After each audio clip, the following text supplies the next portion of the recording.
Vamos estar fazendo a leitura aqui em 2 Reis, capítulo 3, do versículo de número 9, depois o 11, o 12, o 17 e o 18. E partiu o rei de Israel, e o rei de Judá, e o rei de Edom, e andaram rodeando numa marcha de 7 dias, e o exército e o gado que os seguia não tinham água. Versículo 11 e 12. E disse Josafá: não há aqui algum profeta do Senhor, para que consultemos ao Senhor por ele? Então respondeu um dos servos do rei de Israel e disse: está aqui Eliseu, filho de Safate, que deitava água sobre as mãos de Elias. E disse Josafá: está com ele a palavra do Senhor. Então o rei de Israel e Josafá e o rei de Edom desceram a ele. Porque assim diz o Senhor: não vereis vento e nem vereis chuva, todavia este vale se encherá de tanta água, que bebereis vós, o vosso gado e os vossos animais. E ainda isso é pouco aos olhos do Senhor, também entregará ele os moabitas nas vossas mãos. Temos aqui um texto bíblico que relata um grande milagre acontecido nos tempos do profeta Eliseu, quando Jorão, ele governava, ele reinava sobre Israel, e Josafá sobre Judá. O tema é cavando covas para receber milagres.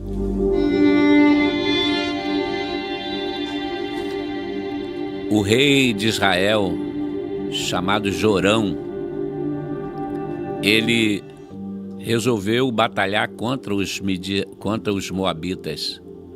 E ele disse: não vou sozinho. Chamou Josafá, que era o rei de Judá. Fez aliança com Josafá. Josafá disse: eu vou. Por onde nós vamos? Pelo deserto de Edom. Então precisamos fazer aliança também com o rei de Edom. E fizeram aliança com ele. Eram 3 exércitos unidos em um propósito: vamos vencer os moabitas. E eles partiram. Porém, a Bíblia vai dizer aqui, no versículo 9, onde nós lemos, que eles rodearam numa marcha de 7 dias, e o exército e o gado não tinha água. Eles estavam em pleno deserto, porém eles não tinham água.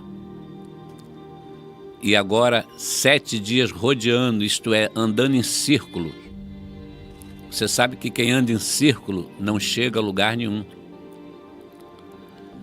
Qual foi o problema desses reis que fizeram essa aliança e partiram e agora estão em pleno deserto sem água? Eles não consultaram ao Senhor. Davi era um homem vitorioso em todas as batalhas, porque Davi consultava ao Senhor. Eles não consultaram ao Senhor. Consultar ao Senhor é um ato de submissão. E muitas vezes também a nossa vida, ela parece uma vida em círculo. A gente está rodeando, e a gente não chega ao nosso objetivo, não vê os projetos concretizados, porque muitas vezes nós tomamos decisões sem consultar o Senhor. E foi o caso aqui do rei de Israel, o rei de Judá e o rei de Edom. Jorão conseguiu um grande exército com aquela aliança entre ele, o rei de Judá e o rei de Edom. Ele conseguiu um grande exército. Foram os 3 exércitos que se tornaram um só. Também o texto vai dizer que tinha gados e animais, um grande número de animais, um grande número em gado. Quem olhava dizia: esse rei está bem, tem muita gente, tem muito gado. Mas eles não têm o principal, eles não têm a água. Eles estão andando em círculo. Existem também muitos líderes que conquistaram a grande multidão, tem uma multidão seguindo ele. E essa grande quantidade de gado representa uma boa vida financeira, mas ele precisa de fazer entretenimentos para manter o povo seguindo eles. Mas não consegue o objetivo principal, que é a água. E essa água aqui é um dos símbolos do Espírito Santo. O que adianta?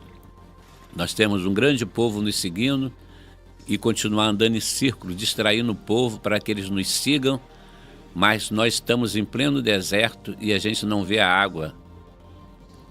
A água, ela vale mais do que o ouro, porque o que adianta você estar cheio de dinheiro e você não ter a presença do Espírito Santo na sua vida?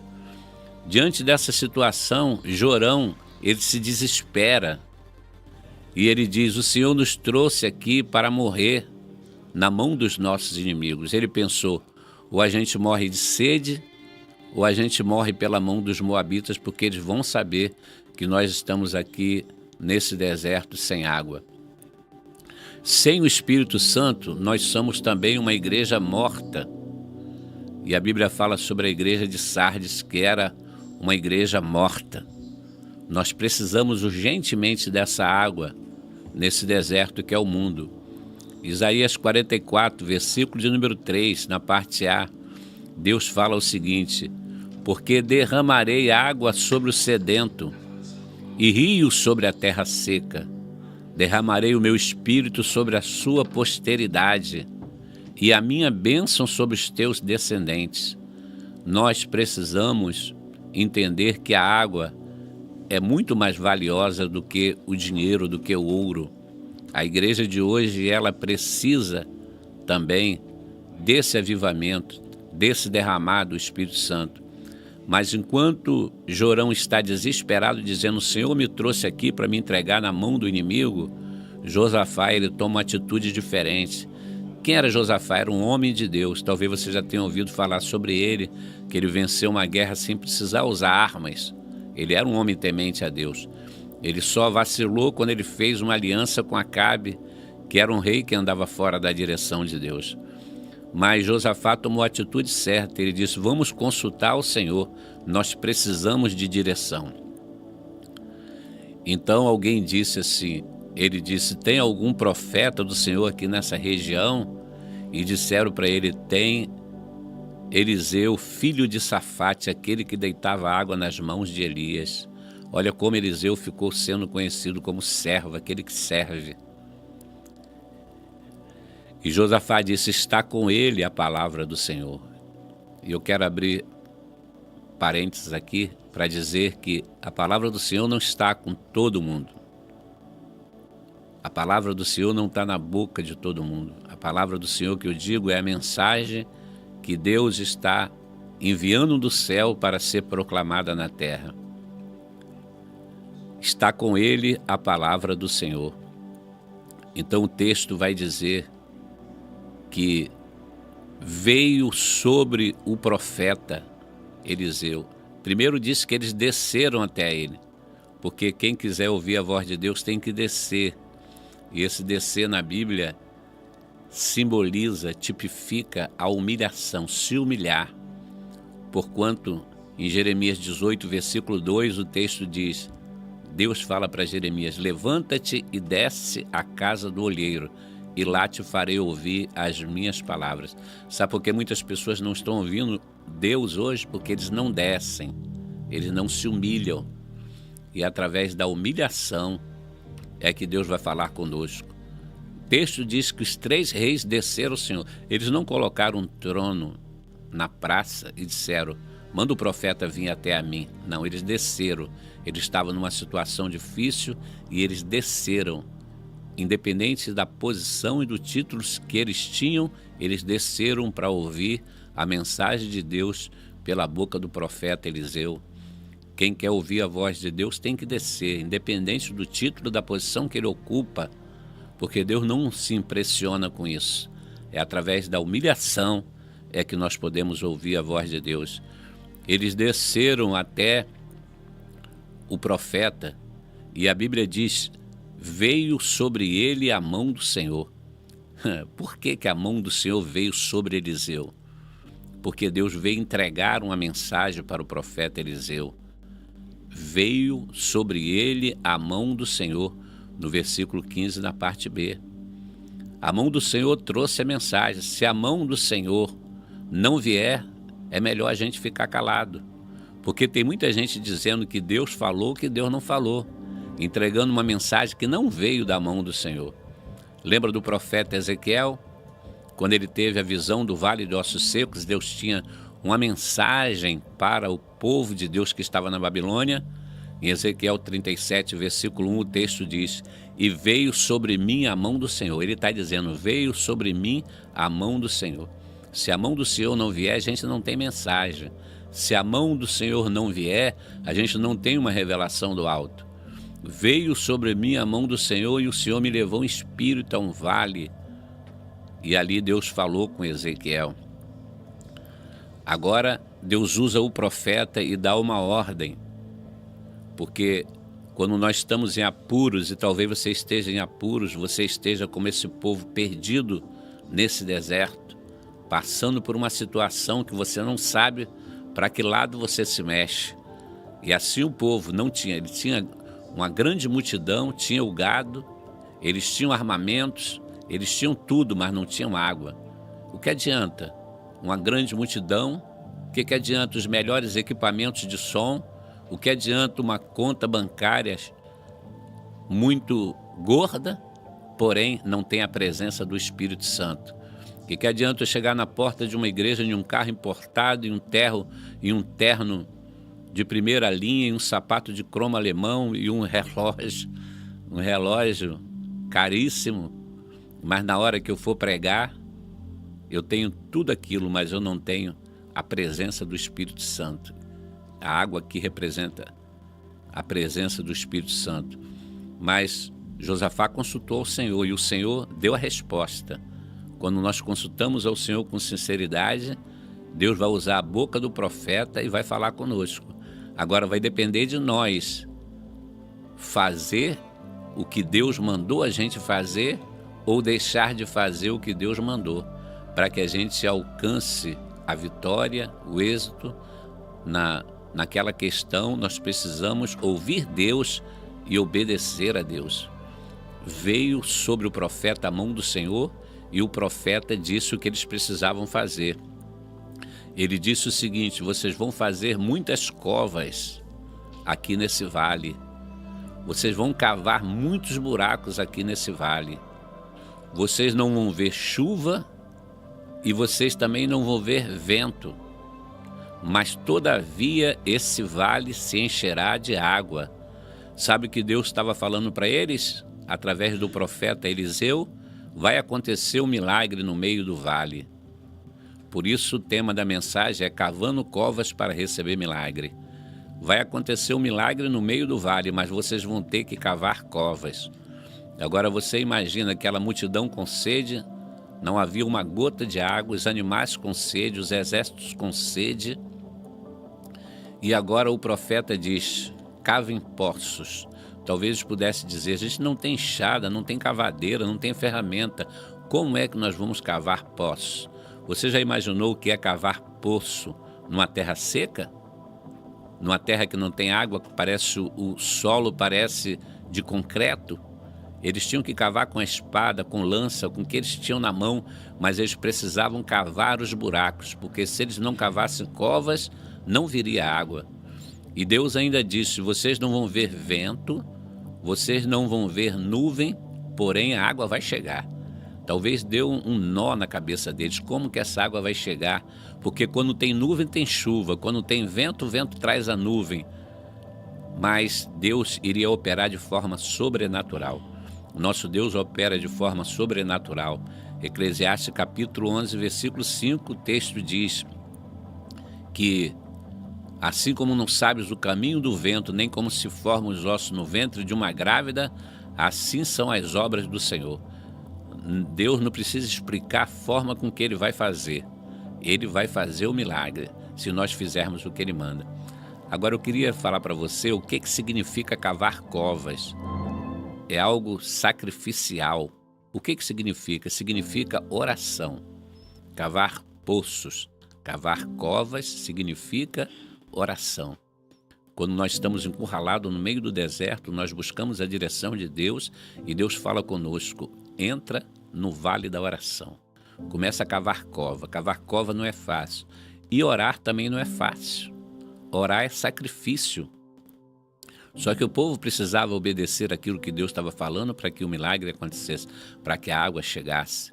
Talvez você esteja no meio desse vale, passando por uma luta muito grande, e Deus está te dizendo, cava a cova, lá no canto do seu quarto, na sua sala, escolhe um canto e começa a cavar a cova na igreja, vai cavando porque as águas vão chegar. Em Colossenses capítulo 4, versículo 12, na parte B, Paulo diz assim, combatendo sempre por vós em orações. Essa palavra no original, combatendo, é agonizo, do qual se deriva a palavra agonizar. Isso nos dá uma ideia de uma luta corpo a corpo. Oração é batalha, é cavar cova, de madrugada. Provérbios 8:17, eu amo os que me amam, Deus fala, e os que de madrugada me buscam me acharão. Então, denota um grande sacrifício, mas é através desse sacrifício é que as águas vão chegar na sua casa, na sua vida, é que você vai ser cheio do Espírito Santo, é que a igreja vai provar o avivamento de Deus. Observa que quando Salomão construiu um templo para o Senhor, Salomão, ele orou ao Senhor, está lá em 2 Crônicas, capítulo de número 7, versículo 11, assim Salomão acabou a casa do Senhor. No versículo 12, e o Senhor apareceu de noite a Abraão e disse-lhe, ouvi a tua oração e escolhi para mim este lugar, para a casa de sacrifício. A casa de Deus foi escolhida como casa de sacrifício. E através do sacrifício, e oração também é um sacrifício, é que Deus iria manifestar a glória dele. E eles oraram, e a Bíblia diz que desceu fogo do céu, 2 Crônicas 7, 1, 2. E a glória do Senhor encheu a casa de sorte que os sacerdotes não podiam nem entrar. O avivamento chegou. Por quê? Porque eles estavam na casa de sacrifício. O próprio Jesus disse em Mateus 21, versículo 13, está escrito, a minha casa será chamada casa de oração. Jesus falou, está escrito, porque Isaías já havia dito isso, Isaías 56, versículo 7, porque a minha casa será chamada casa de oração, pastor, líder, você que está à frente de um rebanho, você quer que as águas cheguem, você quer que o Espírito Santo se mova dentro da igreja, você precisa cavar covas, levar o povo a cavar covas, porque aonde tiver cavadores de cova, as águas vão chegar, o avivamento chegará, a vitória chegará e o nome de Jesus vai ser glorificado. Eles cavaram cova, creio que eles cavaram cova naquele vale a noite toda, porque pela manhã eles iniciaram o culto. O texto vai dizer, no versículo 20, e sucedeu que pela manhã, oferecendo-se a oferta de alimentos, eis que vinham águas pelo caminho de Edom, e a terra se encheu de água. Água representa o Espírito Santo. As águas vieram. A mão do Senhor veio trazendo as águas. Não tinha rio ali, não foi lençóis de água que estava debaixo do solo, não foi água que veio de cima, foi água trazida pela mão de Deus. É Deus que vai trazer essa água. Eu estou falando de avivamento. Eu estou falando de poder de Deus, de glória de Deus. Então, Isaías 44, versículo 3, Deus faz uma promessa, ele diz, porque derramarei água sobre o sedento e rio sobre a terra seca, derramarei o meu espírito sobre a tua posteridade e a minha bênção sobre os teus descendentes. Todos ali naquele deserto foram renovados e saciados. Eles estavam esgotados, eles estavam desidratados, mas as águas de Deus chegaram naquele vale. Deus quer fazer com que as águas dele cheguem na sua casa, na sua vida. Deus quer te tirar dessa situação. Deus não quer ver você andando em círculos. O povo de Deus alcançou ali uma grande vitória. Todo aquele povo alcançou a grande vitória. porque eles foram renovados e restaurados. O rei de Edom viu que eles não chegavam. E alguém disse: estão encurralados no deserto. O rei de Edom preparou, aliás, os moabitas, eles se prepararam para ir lutar contra eles. Quando os moabitas saíram, eles viram no vale, eles viram no chão sangue, muito sangue. E eles disseram: a presa, moabitas. Os reis se degladiaram entre eles, se mataram. É muito sangue. E eles jogaram suas armas para o canto e foram para a batalha desguarnecido. Quando chegaram lá, não era sangue, era água. Deus fez com que o sol refletisse numa cor vermelha sobre a água e parecia que era sangue. Deus confundiu o inimigo. Através de você cavar cova, entrar no vale da oração, o Espírito Santo vai inundar a sua vida e Deus vai confundir o inimigo. O inimigo foi confundido e quando os moabitas chegaram lá, cumpriu-se a promessa do Senhor. Esse vale se encherá de tanta água que beberá vós, o vosso gado e os vossos animais, e isso ainda é pouco, darei vitória contra os moabitas. E os moabitas, quando chegaram lá cansados e esgotados, encontraram aquele povo renovado, restaurados e saciados. Deus quer saciar a sua sede espiritual. O caminho é esse, ouvir a voz de Deus e cavar covas. Deus te abençoe. Esse que vos fala é o pastor Manuel Correia, da Assembleia de Deus, Ministério de Madureira.